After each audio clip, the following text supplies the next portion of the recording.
జై శ్రీరామ్. నమస్కారం అండి. 2025 సంవత్సరంలో ద్వాదశ రాశి వాళ్ళకి ఎలాంటి ఫలితాలు రాబోతున్నాయి అని తెలుసుకుందాం. దానికన్నా ముందు ఎప్పటిలాగే ఒక 2 నిమిషాల పాటు మీకు కొద్దిగా వివరణ ఇవ్వడం జరుగుతున్నది. దీన్ని సోది అని మాత్రం అనుకోకండి. మీరు అర్థం చేసుకోవాలి అనే ఒక ఉద్దేశంతోనే ఇది చెప్పడం జరుగుతున్నది. కాన్సెప్ట్ మీకు అర్థమవుతేనే మీకు కూడా అర్థమవుతుంది, మీరు కూడా అర్థం చేసుకోగలుగుతారని ఒక ఉద్దేశం నాది, అంతే.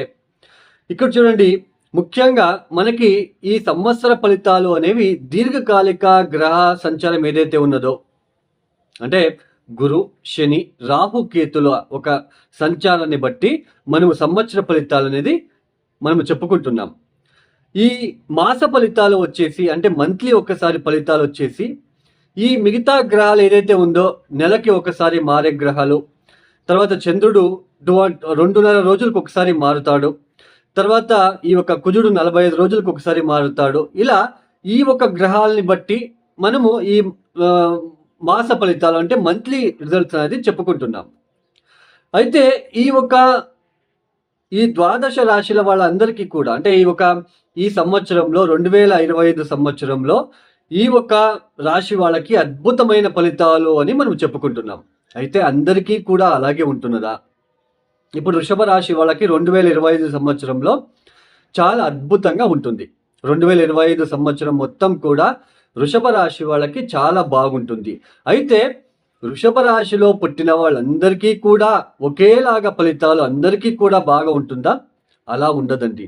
ఎందుకు అంటే స్వజాతకం, వాళ్ళ ఒక జాతకం అనేది చాలా ఇంపార్టెంట్. వాళ్ళ పుట్టిన తేదీ, ఏ నెలలో పుట్టారు, ఏ సంవత్సరంలో పుట్టారు, ఆ రోజు ఎన్ని గంటలకు పుట్టారు, ఇది మనకి చాలా ఇంపార్టెంట్. ఆ ఒక సమయానికి, వాళ్ళు పుట్టిన సమయానికి ఏ లగ్నం ఏర్పడింది, ఏ నక్షత్రం ఏర్పడింది, ఏ దశాభుక్తి ప్రారంభమయ్యింది. దశాభుక్తి అంటే ఏంటి? ఒక వ్యక్తి జన్మించిన సమయంలో ఏ రాశిలో ఏ నక్షత్రంలో పుట్టి ఉంటారో, ఇప్పుడు ఫర్ ఎగ్జాంపుల్ ఒక వ్యక్తి మఖా నక్షత్రంలో పుట్టాడు. మఖా నక్షత్రం పుట్టాడు కాబట్టి ఆయనకు కేతు మహాదశ ప్రారంభమవుతుంది. అంటే కేతు మహాదశలో పుట్టాడు. అది పాదాలు బట్టి, మఖా నక్షత్రం 3వ పాదమా, 2వ పాదమా, 4వ పాదమా, ఈ పాదాలు బట్టి కేతు మహాదశ బ్యాలెన్స్ దశ ఎన్ని రోజులు ఉంటుంది అనేది తెలుసుకుంటాం. ఇలా కేతు దశ అయిపోయిన తర్వాత శుక్ర మహాదశ 20 సంవత్సరాలు, తర్వాత సూర్య మహాదశ, తర్వాత చంద్ర మహాదశ. చంద్రుడు అయిపోయిన వెంటనే కుజుడు వస్తాడు. కుజుడు అయిపోయిన వెంటనే రాహు వస్తాడు. రాహు అయిపోయిన వెంటనే గురు వస్తాడు. ఇలా దశాభుక్తులు ఒక్కొక్కటే మారుతూ వెళ్తూ ఉంటుంది. ఈ దశాభుక్తి సమయంలో ఇప్పుడు ఫర్ ఎగ్జాంపుల్ శుక్ర మహాదశ ప్రారంభమైంది. శుక్రుడు మీ జాతకంలో యోగకారకుడా, మంచి ఒక స్థానాల మీద ఉంటున్నాడా? మీరు పుట్టినప్పుడు మంచి స్థానాల్లో ఉంటే ఆ 20 సంవత్సరాలు కూడా శుక్ర మహాదశ చాలా బాగుంటుంది. శుక్రుడు అంటే ఏంటి? కళాకారకుడు. తర్వాత లగ్జరీ వెహికల్స్ కావచ్చు, మంచి గృహాలు కావచ్చు, మంచి ఉద్యోగం కావచ్చు, భార్యతో మంచిగా ఉండడం కావచ్చు, మంచి భార్య కావచ్చు. ఇలా కొన్ని ఈ యొక్క శుక్రుడు మనకి అంతా కూడా మంచి ఫలితాలు ఇస్తాడు. అదే మనకి శుక్రుడు బాలేకుంటే సో దాని రివర్స్, అంటే వైఫ్తో చాలా ఇబ్బందులు, స్త్రీలతో ఇబ్బందులు. తర్వాత ఈ షుగర్ వ్యాధి రావాలి అన్నా ఈ శుక్రుడు గురుగ్రహమే కారణము. సో ఇలా మనము కొన్ని దశాభుక్తులు వచ్చినప్పుడు కొంచెం ఇబ్బందులు పడుతూ ఉంటాం. ఎందుకంటే ఆ గ్రహ మనకి బాలేక ఉన్నప్పుడు, పుట్టినప్పుడు మనము, అంటే ఆ గ్రహము బలహీనంగా ఉన్నప్పుడు మనం పుట్టి ఉంటే సో ఆ దశ అనేది మనకి యోగించదు. ఇప్పుడు ఇంకొకటి కూడా మీకు చెప్పడం జరుగుతున్నది. ఇప్పుడు ఒక వ్యక్తికి శని మహాదశ ప్రారంభమైంది. ఆ వ్యక్తి జాతకంలో శని బలిష్టంగా ఉన్నాడు అని అనుకుందాం. శని మహాదశ ప్రారంభమైన తర్వాత శని మహాదశ పర్లేదు, బాగానే జరుగుతూ ఉంటుంది. సడన్గా కొన్ని రోజులు అయిన తర్వాత శని మహాదశ కూడా కొద్దిగా ఇబ్బంది పెట్టడానికి ప్రారంభం చేస్తుంది.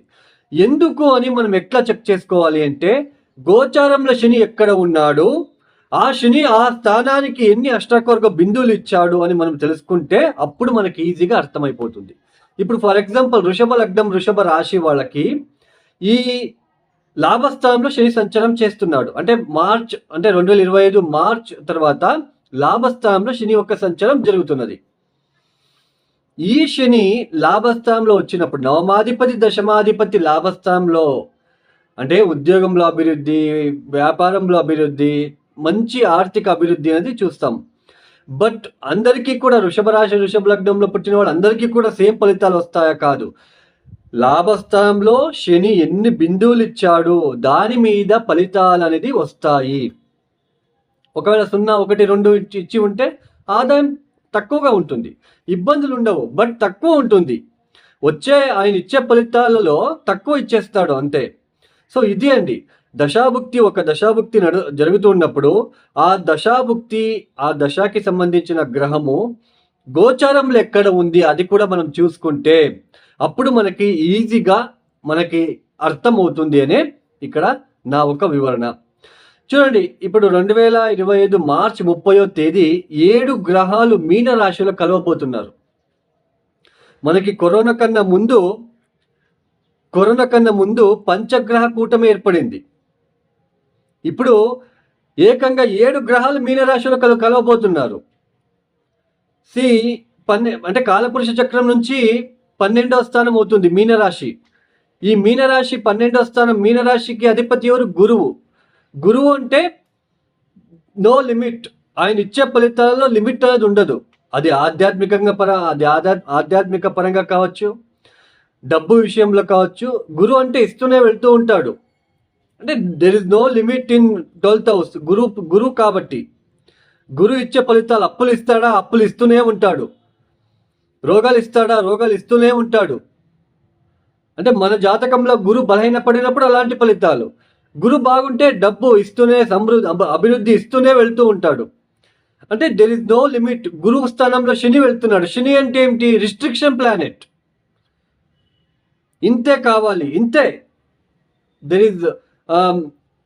దెర్ ఇస్ సమ్వాట్ లిమిటేషన్స్ అనేది ఉంటుంది. ఇంతే లిమిట్, ఇంతే కావాలి, ఇంతే ఇవ్వాలి. అది 12వ స్థానంలో జరుగుతున్నది. దట్టు 7 గ్రహాలు మార్చి 30వ తేదీ కలవబోతున్నారు. ఇక ఈ వీడియో కనుక చేస్తే ఇంకా మీరు అప్సెట్ అవుతారని ఒక వీడియో కూడా చేయట్లేదు ఇంకా. సో ఈ ఒక 2025 సంవత్సరంలో ద్వాదశ రాశి వాళ్ళకి ఈ యొక్క శని గ్రహం వచ్చేసి ముందుగా 2025 మార్చి 30వ తేదీ మీనరాశిలో సంచారం ప్రారంభం చేయబోతున్నారు. 2025 మే 14వ తేదీ గురువు గారు మిథున రాశికి వెళ్ళి సంచారం ప్రారంభం చేయబోతున్నారు. 2025 మే 18వ తేదీ రాహువు కుంభరాశిలో, కేతువు సింహరాశిలో సంచారం చేయబోతున్నారు. ఈ ఒక గ్రహ సంచారం వల్ల ద్వాదశ రాశి వాళ్ళకి ఎలాంటి ఫలితాలు రాబోతున్నాయో ఒక్కొక్కటి తెలుసుకుంటూ వెళ్దాం. ఇక ధనస్సు రాశి. ఈ ధనస్సు రాశి వాళ్ళకి 2025 సంవత్సరంలో ముఖ్యంగా 2025 మార్చ్ 29వ తేదీ వరకు కూడా శని తృతీయ స్థానంలో అంటే కుంభరాశిలో సంచారం. తదుపరి 30వ తేదీ నుంచి మీనరాశి అంటే చతుర్థ స్థానం, అర్ధాష్టమ శని అంటాం. ఇక గురువు గారు చూసుకుంటే 2025 మే 13వ తేదీ వరకు వృషభ రాశి అంటే 6వ స్థానంలో సంచారం. తదుపరి సప్తమ స్థానం అంటే మిథున రాశిలో సంచారం. ఇక 2025 మే 18వ తేదీ తర్వాత రాహు కుంభంలో సంచారం. తదుపరి కేతువు సింహంలో సంచారం. ఈ ఒక గ్రహ సంచార రీత్యా ఈ ఒక ధనుసు రాశి వాళ్ళకి ముఖ్యంగా చూడండి, రాహువు యోగిస్తున్నాడు ఈ సంవత్సరంలో, గురువు యోగిస్తున్నాడు. గురుబలం ఉంటున్నది, రాహుబలం ఉంటున్నది. ఇన్ని రోజులు చతుర్థ స్థానంలో రాహు సంచారం చేశారు, అర్ధాష్టమ రాహు గ్రహ దోషము. ఇప్పుడు రాహు తృతీయానికి వచ్చాడు, రాహు యోగిస్తున్నాడు. గురుబలం 6వ స్థానంలో నుంచి సప్తమానికి వచ్చాడు కాబట్టి గురుబలం అనేది సంపూర్ణంగా మీకు గోచరిస్తున్నది. ఈ యొక్క దశమ స్థానంలో కేతు ఒక సంచారం నుంచి నవమ స్థానానికి వెళ్తున్నాడు.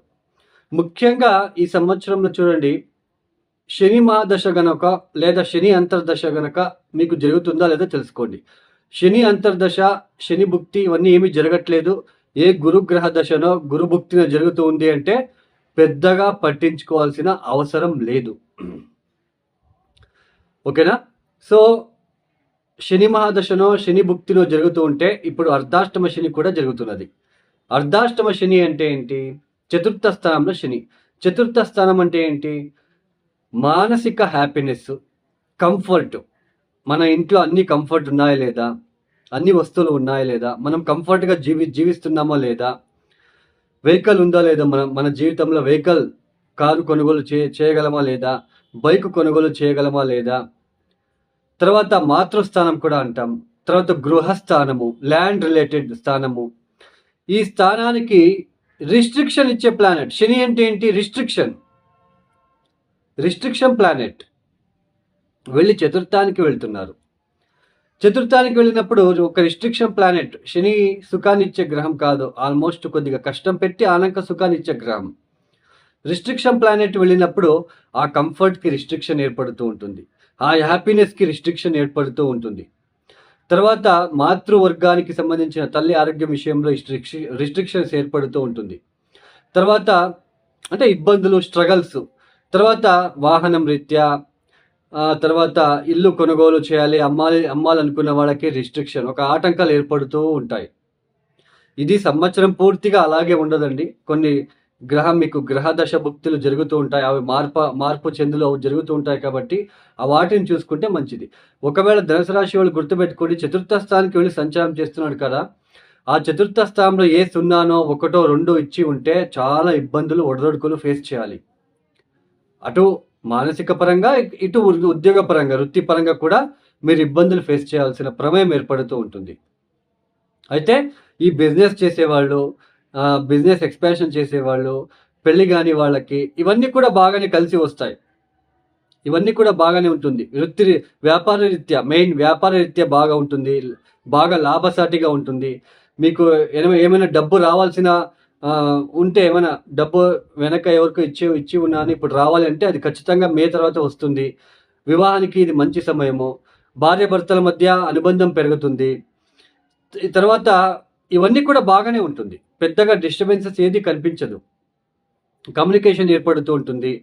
తర్వాత మంచి టెక్నికల్ నాలెడ్జ్ పెరుగుతుంది, కమ్యూనికేషన్ స్కిల్స్ పెరుగుతాయి. ఈ సమయంలో బాగా ఉంటుంది. అయితే చతుర్థ స్థానంలో ఉంటున్న శని వలన కొద్దిగా, నవమ స్థానంలో ఉంటున్న కేతు వలన కొద్దిగా డిస్టర్బెన్సెస్, చదువుల్లో ఆటంకాలు, హైయర్ ఎడ్యుకేషన్లో ఆటంకాలు, గృహంలో ఆటంకాలు, గృహ మార్పిడికి సంబంధించిన ఆటంకాలు, ఇప్పుడు ఉన్న ఉద్యోగం వదిలి ఎక్కడో వెళ్ళి ఉద్యోగం చేయవలసిన ప్రమేయం ఏర్పడుతూ ఉంటుంది. సో ఇలాంటివి కొద్దిగా, అంటే ఆ సుఖానికి, ఆ ఒక సంతోషానికి కొద్దిగా దూరం అవ్వడానికి అవకాశాలు ఉంటాయి. అంతే, పెద్దగా మరి ఏదో అయిపోతుంది అనే ఒక ఆలోచన వద్దు. ఆ సుఖానికి, ఆ సంతోషానికి దూరం అవుతూ ఉంటుంది. ఇప్పుడు ఫర్ ఎగ్జాంపుల్, వెహికల్లో మీరు వెళ్తూ ఉంటారు, ఎక్కడికో ప్రయాణం చేస్తూ ఉంటారు. సడన్గా ఏదో ఒక విషయంలో మీకు ఎక్కడో ఆగిపోవడము, ఆ కారు లేదా మీరు వెళ్ళే వెహికల్ పంచర్ అవ్వడము, పెట్రోల్ అవ్వడము, లేదా ఇంజిన్ ప్రాబ్లం రావడము, ఇట్లాంటివి. బట్ ఏంటంటే గురుబలం ఉంటుంది కాబట్టి తొందరగా వాటిని సర్దుకొని మీరు ముందుకు వెళ్తారు. సో ఇలా ఉంటుంది. గురుబలం ఉంటుంది కాబట్టి మిమ్మల్ని సేవ్ చేస్తూ వెళ్తుంది. 2025లో మాత్రము గురుబలము మిమ్మల్ని సేవ్ చేస్తుందని అర్థం.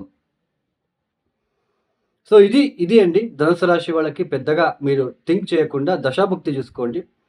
శని భుక్తి, శని దశ జరగట్లేదు, గురు మహాదశ జరుగుతుంది, ఫ్యాంటాస్టిక్. No problem. మీరు ఇబ్బంది పడకండి, టెన్షన్ తీసుకోకండి. ఒకవేళ శని దశ, శని భుక్తి జరుగుతుంటే మాత్రమే కొద్దిగా ఆలోచించి పరిహారాలు చేసుకుంటూ వెళ్ళండి. తప్పనిసరిగా ధనుసు రాశి వాళ్ళు ప్రతిరోజు మీరు ఏ పనికి వెళ్ళినా గణపతిని దర్శనం చేసుకొని వెళ్ళండి. గణపతిని దర్శనం చేసుకొని గణపతికి ఇష్టమైన ఆహారాన్ని పెట్టి వెళ్ళండి. కాలభైరవేశ్వర అష్టకాన్ని చదువుకోండి. శనివారం పూట కాలభైరవేశ్వరికి ఈ తైలాభిషేకము, పాలతో అభిషేకము, కొబ్బరి బొండం నీళ్ళతో అభిషేకాలు చేయించుకోండి. బూడిద గుమ్మడికాయ దీపాన్ని పెట్టిరండి. ఎవరైనా అనాథాశ్రమాలకు కావచ్చు, హాస్పిటల్స్కి కావచ్చు, లాకర్స్, ఈ యొక్క ఇనుపుతో చేసిన లాకర్స్ అంటే బీర్వాల్ని డొనేట్ చేయండి. తర్వాత దత్తాత్రేయ వారి ఒక క్షేత్రానికి ఒకసారి వెళ్ళి రుద్రాభిషేకం చేయించుకొని రండి. ఈ యొక్క వీడియో మీకు నచ్చితే లైక్ చేయండి, షేర్ చేయండి, సబ్స్క్రైబ్ చేసుకోండి. సర్వే జన సుఖినో భవంతు. జై శ్రీరామ్.